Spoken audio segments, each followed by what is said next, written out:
Next lecture है Punjab public service का जो 2015 का पेपर है लेक्चर मैथ का, उसके ग्रुप थ्योरी के सेक्शंस। तो सबसे पहले क्वेश्चन नंबर 68 है, x such that x belongs to c, वो वाले कम्प्लेक्स नंबर्स जिनकी पावर 4 1 के बराबर है, इस ग्रुप के बारे में आपने बताना है। तो ये ग्रुप है x raised to power 4 is equal to 1। अगर हम इसको हल करें तो ये आपके पास x स्क्वायर का square minus 1 square is equal to 1। तो अगर आप इसके फैक्टर बनाएंगे x square minus 1 x square plus 1, तो आप यहाँ से फिर इसके फैक्टर बना लें x माइनस 1 x प्लस 1 और ये x square plus 1 is equal to 0। तो जब आप इसको हल करेंगे तो माइनस 1 1 एंड ये x square is equal to minus 1 आ जाएगा और यहाँ से आपके पास प्लस माइनस आयोटा आ जाएगा। तो ये वाले सेट के जो एलिमेंट्स हैं ये बन गए minus 1 1 minus iota and iota. और आपको पता है कि ये कौन सा ग्रुप है, ये आपके पास ग्रुप है fourth roots of unity, fourth roots of unity.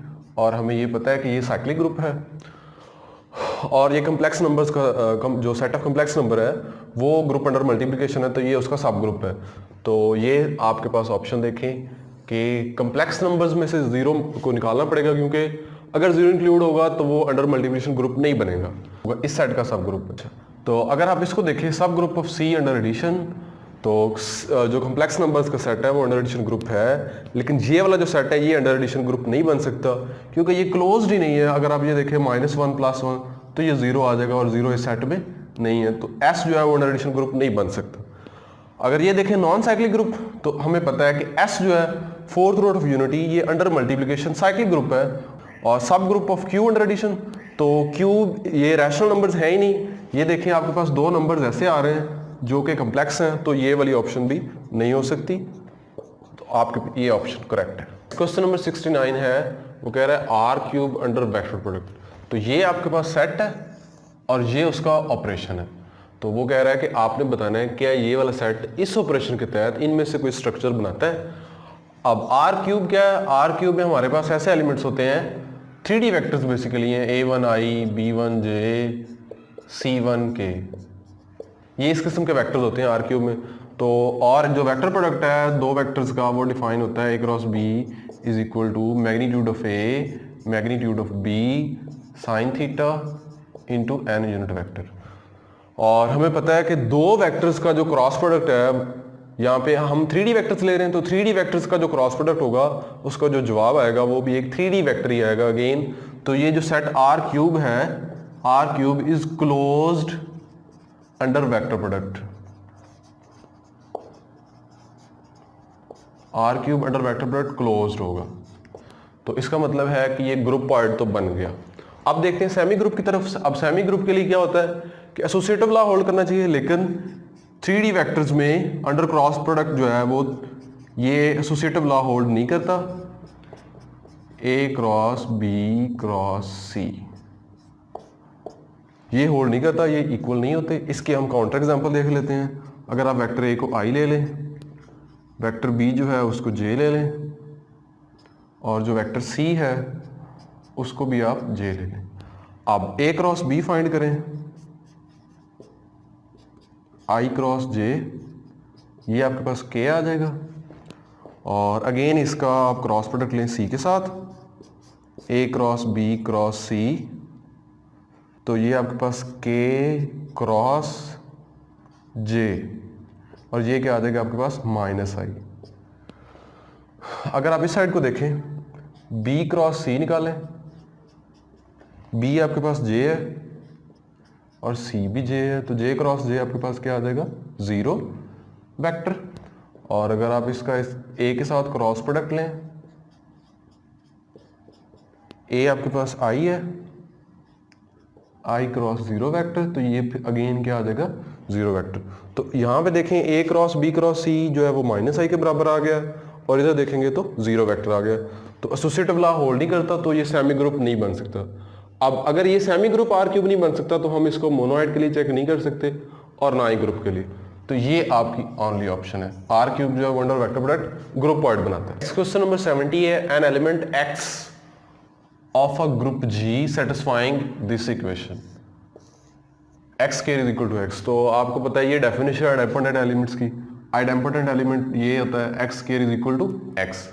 तो ओनली ऑप्शन इसकी ये है।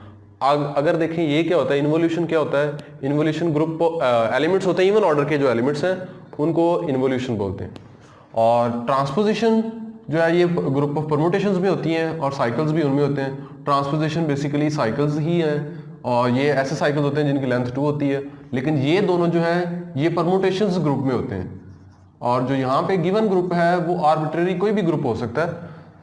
तो यहाँ पे जो आपकी ऑप्शन है वो आइडेम्पोटेंट एलिमेंट। क्वेश्चन नंबर 71 है Z over generated by N। ये क्वेश्चन ग्रुप वो कहता है किसके आइसोमॉर्फिक होगा। तो सबसे पहले हमें इसको देखना पड़ेगा ये क्या है, N जनरेटेड बाय N, इसका मतलब है cyclic group under addition N से जनरेट हो रहा है। तो आप सारे इंटीजर्स को N के साथ अगर मल्टीप्लाई करवाएंगे तो ये एक ग्रुप आपके पास बनेगा NZ। आप एग्जाम्पल लेके देख सकते हैं, अगर आप N को 1 रख लें तो ये 1Z बनेगा, यानी आपके पास Z जनरेट हो जाएगा। अगर आप 2 से जनरेट कर रहे हैं तो सारे इंटीजर्स को अगर आप 2 से मल्टीप्लाई करेंगे तो 2Z बन जाएगा एक्चुअली। और ये वो वाला ग्रुप होगा 0 ± 2 ± 4 ± 6 अप टू सो ऑन। अगर आप कोई और रहना चाहते हैं 3 से तो ये बन जाएगा 3Z, और इसको आप देखेंगे तो 0 ± 3 ± 6 ± 9 ये। तो N जनरेटेड बाय N का मतलब ये वाला ग्रुप है NZ। और हमारे पास एक थ्योरम है Z over NZ is isomorphic to ZN। तो अगर आप इस थ्योरम को यूज करें Z ओवर NZ, अब यहाँ पे N से जनरेटर का मतलब आपके पास NZ आ गया, तो ये वाला जो क्वेश्चन आपके पास बन गया वो Z ओवर NZ बन गया। और Z ओवर NZ आइसोमॉर्फिक है ZN के, और ये आपकी ऑप्शन है। अगर आप इसको देखें तो ये उसने दिया हुआ ऑप्शन NZ, तो वो NZ जो एक्चुअली वो नीचे वाला ग्रुप है, और ये N अगेन वही है, और ये जो ग्रुप है ये 2N से जनरेट हो रहा है। तो आपकी जो ओनली ऑप्शन है वो ये ट्रू है। क्वेश्चन नंबर 72 है let G is equal to generated by A such that A raised to 12 is equal to E, then G is equal to, cyclic group है और A से जनरेट हो रहा है और A raised to 12 is equal to identity है। तो वो कह रहा है कि G को हम इस तरह भी लिख सकते हैं इनमें से किसी एक की फॉर्म। तो हमारे पास एक थ्योरम है, if G is equal to A से जनरेट हो रहा हो such that A raised to N is equal to E, then A raised to power K is also a generator of G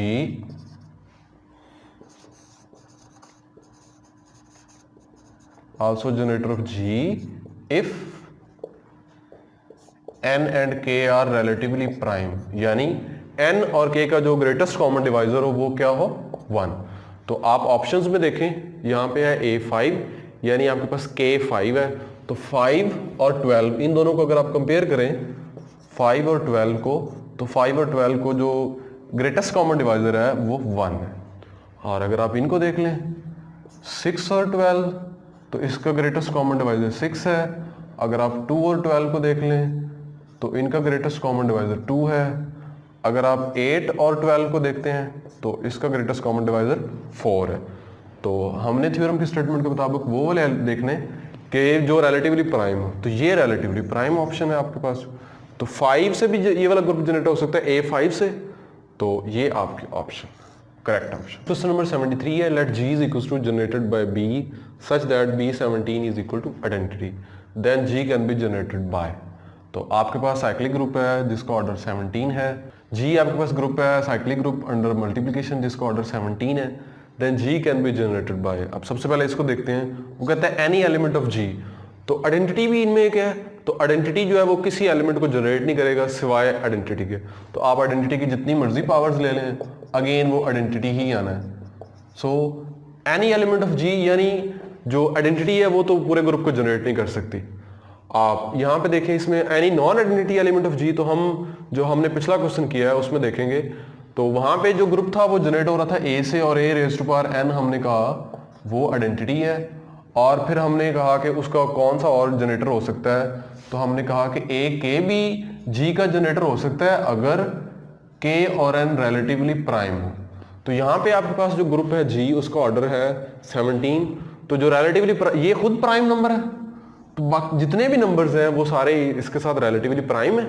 तो जो सारे एलिमेंट्स हैं group के B B square, B cube, B4, B5 up to so on, B16 और एक identity, ये सारे के सारे एलिमेंट्स जो हैं वो ग्रुप को जनरेट कर सकते हैं, सिवाय इसके ये वाला एलिमेंट जो है वो सिर्फ आइडेंटिटी को जनरेट करेगा और ये सारे के सारे एलिमेंट जो है वो ग्रुप को जनरेट कर सकते हैं।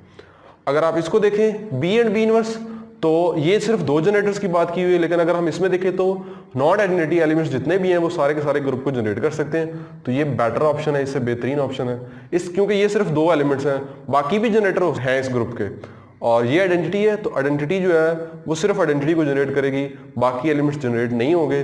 तो ये दोनों क्रॉस और ये भी, और ये आपके ऑप्शन है any non identity element of G, क्योंकि जो बी की सारी पावर्स हैं वो सारी 17 के साथ रिलेटिवली प्राइम है।